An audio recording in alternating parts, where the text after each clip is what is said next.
right, I'm the Flat Rate Master. How does a shop attract good techs? And by good techs, I mean actually quality techs that can fix cars, not bodies. There's lots and lots of bad techs out there. You ask any shop owner, they will tell you 99% of the people that they've ever worked with suck. I don't know how accurate that is. I've worked with a lot of good techs over the years, but there's a lot of bad techs. We can all agree on that. I'd also like to point out there's a lot more bad shops out there than good shops. The good shops are a very, very small percentage. Most shops fall into are horrible. For the cultists, go after me. If you're a good shop, I'm not talking about you. So stop commenting that stuff. I'm talking about poorly run shops that don't make money, that treat people horribly. So if you don't do that, it's not about you. Move on. So anyway, but there's been a whole bunch of people online talking about not being able to find quality techs. So we're going to talk about that because they're out there. Good quality techs that do quality repairs are out there.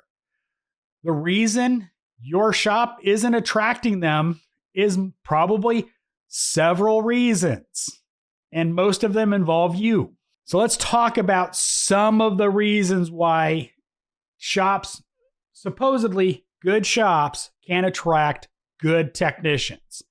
Number one, you're advertising wrong. I get crap all the time because I'm not a shop owner, but I'm talking about shop, management and stuff like that. I'm a tech. You can't say anything that I'm not a tech. And I'm a good tech. Do I claim to be the top 1% of techs? No. But I'm probably in the top 10. Maybe top 15. Maybe top 20, depending on your opinion of me. But regardless, I am in the higher tier of auto repair. I do quality work, I'm efficient, and I can diagnose really well. How do they advertise? 9 times out of 10, I can tell you if they put in whatever pay system they use and how much the pay system is, they put in a very wide gap so they don't have to pay too much. What do I mean by that? Well, they advertise for a tech. Well, I'm looking for a B tech, maybe an A tech, and $18 to $50. What's that going to attract? That's going to attract techs that are making $18, $20 an hour, who may not be anywhere close to where you want, may not be anywhere close to the quality you want, but they're thinking, oh, I can go work there and make $22, $25 an hour and really go. When a high-level tech sees that, all he thinks is, yeah, they're going to offer me $25, $30 an hour. They don't think they're seriously looking for a high-level tech, period. When you have that wide of a range, you literally exclude the top of the food chain because they're going to see that range and go, oh, I'm going to go there and they're going to offer me chump change. So I don't even bother. Literally, that's going to be what they think. Let's talk about the automotive industry in your community. Gossip runs rampant. And if you don't know that, you're out of touch. Every shop knows what's going on in every other shop, drama, etc., etc. It gets around pretty quickly. Tool dealers, part suppliers. Let's say a tech's looking at going to work for your shop and talks to the tool dealer. And he goes, oh yeah, I go to that shop. You do not want to go to that shop. In the last month and a half, I've seen 5 people leave. There's no context to that. So they might have come in, broken a bunch of stuff, and then quit or gotten fired. There's no context really because gossip only gets the juicy bits, not the facts. So keep that in mind. But he's going to report that you've had 5 techs gone in a month and a half. How does that as a shop make you look? You want dealers going, oh, they've got an opening. You need to go get there. You're a better tech than this place. Go work there. You want that kind of reputation. You want techs to be applying to you even when you're not looking for a tech. You're going to have to weed through a lot of crap to find the good ones, that's just business. If you don't understand that, I mean, get a clue. You know, you get one applicant for a job, you're got a problem. On average, I think for filling a mid-level corporate job, it's 20 to 60 applicants to find the one they hire. So if you've got one guy applying for the job, you need to find a whole lot more because chances are he ain't the one. If you put out that ad that has that wide range, you have a bad reputation, literally nobody good's going to apply to you, period. So how do you fix that problem in your shop of bad gossip around town?